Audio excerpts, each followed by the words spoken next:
Hello, welcome back to the channel. And today we're doing the Oregon Ducks. I believe the heart is the thing that all their recruits and players do. So we'll lead it off with that. Starting for what we normally do, looking at the recruiting from last year, they come in with the 9th ranked class in the country, right behind USC for second in the Pac-12. I wonder if they're going to change the name of the Pac-10. Just thinking about that now. I don't know. 29 recruits, 1 5-star, 19 4-stars, and 9 3-stars. Looking at those commits more broken down, the big thing they lost out on was Dante Moore, obviously the quarterback for Utah, obviously the quarterback for UCLA from Detroit, my good friends down there, obviously. And he was committed there the whole time, and then they flipped. They thought he was going to flip to Michigan State. Instead, he flipped to UCLA and Chip Kelly. The 5-star that they got, I'm trying to find him. I don't even see him on here. He didn't come up first, but they've got Mateo Ugalele, an edge, Kenyon Sadiq, an athlete, 4-star athlete, Austin Novsad, he's a QB, he's their replacement, he's from Dripping Springs, Texas, 6'3", 185. They brought in a 4-star running back, Dante Dowell, defensive lineman and a receiver and a corner running back, just basically all over the place, 4 stars. So a lot of depth coming in there. As for the transfer portal, they brought in an edge, Jordan Burke from South Carolina. They also lost out on Nicole Harbor. He's over in South Carolina, so they get him back in the trade. They get a 4-star offensive tackle from Rhode Island.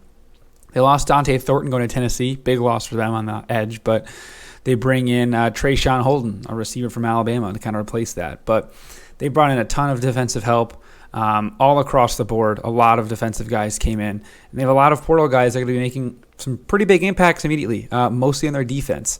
Looking at their defense here, they've 1, 2, 3, 4, 5 out of their 11 players going to be transfers. So a lot on that there. They have a freshman punter. They've got, returning kickers, special teams.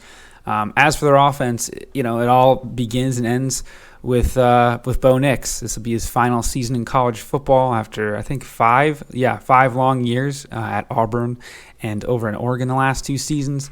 Great year last year. Really close to making the Pac-12 championship game if they decided to punt from their own 30-yard line instead of go for it with their backup quarterback, Ty Thompson, in a read option play. But hey, again, I'm the armchair GM here. I'm not even the coach, let alone making the correct plays. But they really do bring back a majority of their offense. Outside of that, they lost the receiver into the portal.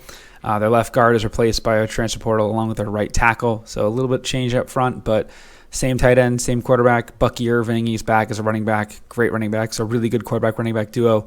And I think that they're going to build on a really successful season last year. Dan Lanning is doing his thing out there in Oregon, and I would not be surprised to see if they do very well. As for the prospects here, they've got Brandon Dorlis. He's a 6'3", 290 defensive tackle, and he's going to be definitely a guy to watch out for in the draft, along with Troy Franklin, one of their receivers. And Bo Nix, I would not be surprised if he's like the Stetson Bennett type of this year where he gets taken like the 4th or 5th round. You're like, whoa, hey, it's Bo Nix. But yeah, crazy to see how far Bo Nix has come from his Auburn days where he beat Oregon to come onto the scene, and now he's closing out for Oregon in his second year and is back up in the top end of the Heisman rankings, back where he was a few seasons ago. As for Heisman rankings, preseason odds. So they start the season off at home against Portland State. Then they travel to one of the more random and more fun from a purely college football perspective, purist like myself. You have Texas Tech against Oregon, Oregon flying out to Lubbock. After what will be a very fun Texas Tech game, they then come back home out into Oregon and they host Hawaii, which should be a bloodbath as Hawaii is one of the worst Power 5 teams this year. Great location, bad team, but at least they have that as opposed to a team like Rutgers or Northwestern that has, bad location, bad team. Colorado then at home, another good team to go against, and Stanford at Stanford to round out the month of September. So that should 4 basically bye games. I know 2 of them are conference games, but come on. Then they have their biggest game of the year up to this point at Washington. Huge game. I think Washington's going to beat them. They beat them last year, but who knows? So, 5-1, 6-0, probably 5-1, right? Then they come at home. they play Washington State. Should be an easy win there in October. And then to round out October, they go at Utah. Might be another loss. Real tough games for them. Their schedule is not very favorable. So they're going to lose one of those two games for sure, right? So best case scenario here, they're looking at 9-1, right? Not 8-1, but 9-1 because I'm looking ahead. The first week of November, they play Cal at home. That's another win. So you're now 9-1. You've got 3 games remaining. You got Arizona State. That's a win on the road against your old coordinator. So that's 10-1. In between Cal and Arizona State, I skipped a week intentionally for suspense because you play at home against USC. I think by then that defense will have gelled. I think Bo Nix, will get that big win, and I think they beat USC. That makes them 10-1. And then they play their final game of the season against Oregon.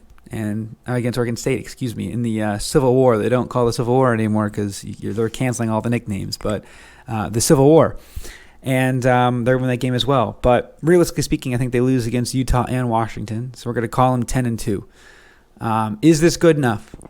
For Oregon, it's probably right on brand. Obviously, this is your second year with Dan Lanning, ex-Georgia coordinator. But I don't know if that's good enough for you, Oregon fans, but I think 10-2 is pretty good. You'll then play in a bigger bowl game, hopefully better than the Drake May Bowl game you played last year. I think it was the Liberty Bowl.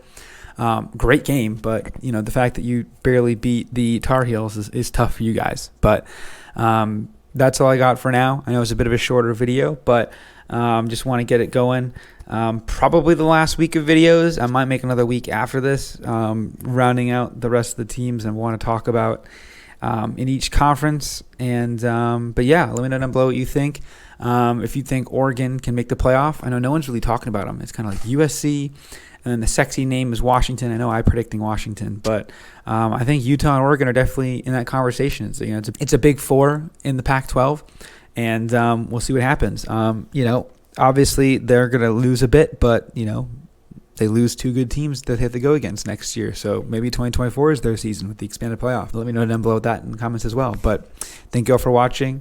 Quack, quack, go Ducks, and we'll see you guys next time. Peace.